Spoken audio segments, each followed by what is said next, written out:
We're back from vacation, and what better way to start out than with a tier list for Dragon Ball Legends PvP. This tier list is actually thanks to the beautiful work of DNG. Shout out you, my guy.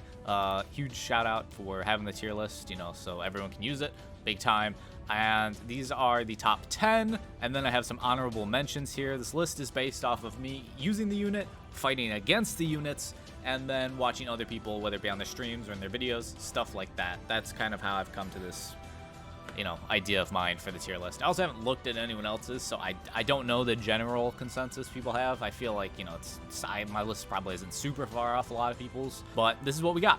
So again, this is honorable mentions here at the bottom. It's kind of like 11 through 20, not in order though. Not saying that Orange Piccolo is necessarily 11 and Bardock's necessarily 20. Also, Bardock and, you know, Trunks, you kind of get a little iffy. But I feel like these guys all can definitely put in work. It's not like they're trash or anything. They're just not quite as good as the top 10. And that's based off of, you know, how important they are to their team. Like Pan here. Pan would get folded in 1v1 against Ultra Hit, but two Pan's team with, you know, for the most part it being a Beast Gohan, Pan, and then either Revival, Pikkon, Gogeta, or Piccolo. That team is really good when you're fighting people running UI Omen. So that's why we have Pan kind of here at 10, if that kind of explains my general thought process on the list. But yeah, that's why we have Pan. It's purely because of that. Pan offers just, you know, the sub count down, the ability to delete your opponent's ki, kind of shorten up their combos. And she's a red, which helps in kind of tanking UI Sign. And also, then, I mean, Pan is, of course, the first unit you sack off if you've already lost your revive. Like, if you haven't lost the revive, you just swap in the revival boy when they rush or something. Well, bam, decimated. You still got everyone, but then Pan would probably be next, which is why she's kind of at the bottom at 10, just like a supporting role unit. Number 9, we have 17. 17 is here for a similar reason. He is run mainly on the Uni-Rep Blast format with UI Omen or the tag Evo Ken.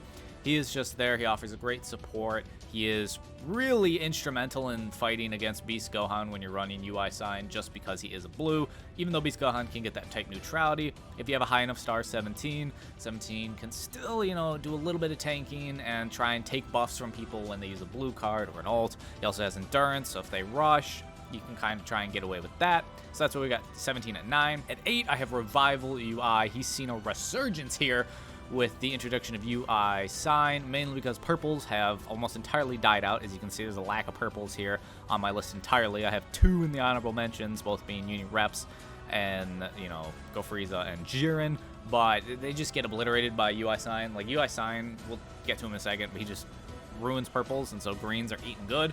And he's a revival, and he's run on Blast Uni-Rep with UI Sign. Not as much with Evo Ken, because that's like double green, but it's not the end of the world if you run both of them together.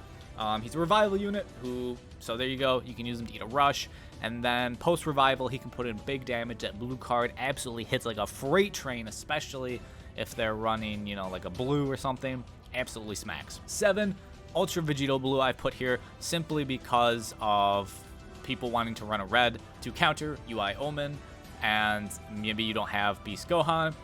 UVB has shot up a ton purely because of UI Sign coming out, and he's a red unit. He kind of leads the charge for Fusion Warriors and Future in terms of fighting other units. He's a monster. Once you get going with him, you can definitely cook an entire team because he gets that vanish back upon defeating units.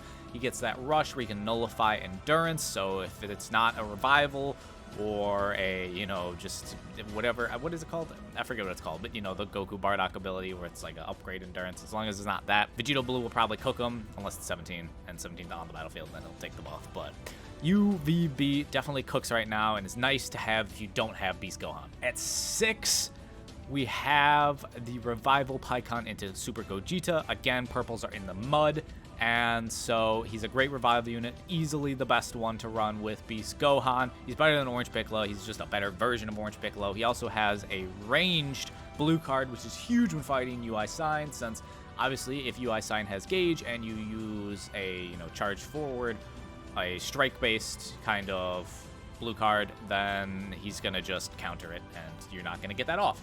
So that's why he's better than Orange Piccolo for the main part. They're pretty similar, but I would say he's just a better upgraded version of Orange Piccolo. Then I have Ultra Janemba here. Janemba is still annoying. There are a lot of greens going around. You could honestly put Janemba a little lower. You could put, you know, Revival Gogeta above him. I kind of have, like, the colors here on the side kind of indicating that, like, the red two are very similar. You can make an argument for either one there.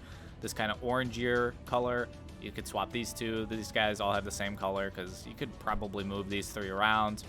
But Janemba, still very annoying with his gauge.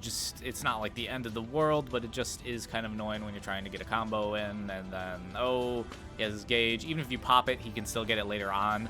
He doesn't get the ultimate, but it's still just annoying. It ends your combo. And number 4, we have Evo Ken. And the only reason that Evo Ken probably isn't higher, because once they get going, Evo Ken is like right there with these two boys, or these three, honestly. You could, all 4 are pretty close, but Evo Ken becomes an absolute combo animal once they get going. The problem is you just kind of have to get them going. You just have to get a little combo going. If you get a green card early on, it helps because you can obviously then get more key and cards, but also you can cover change, null your opponents. They can't stop you really. You just kind of have to gauge, go through the first time, and then they really just start get cooking, and you can really cook a whole team with just these two, especially, you know, if they're running a blue unit, melts them.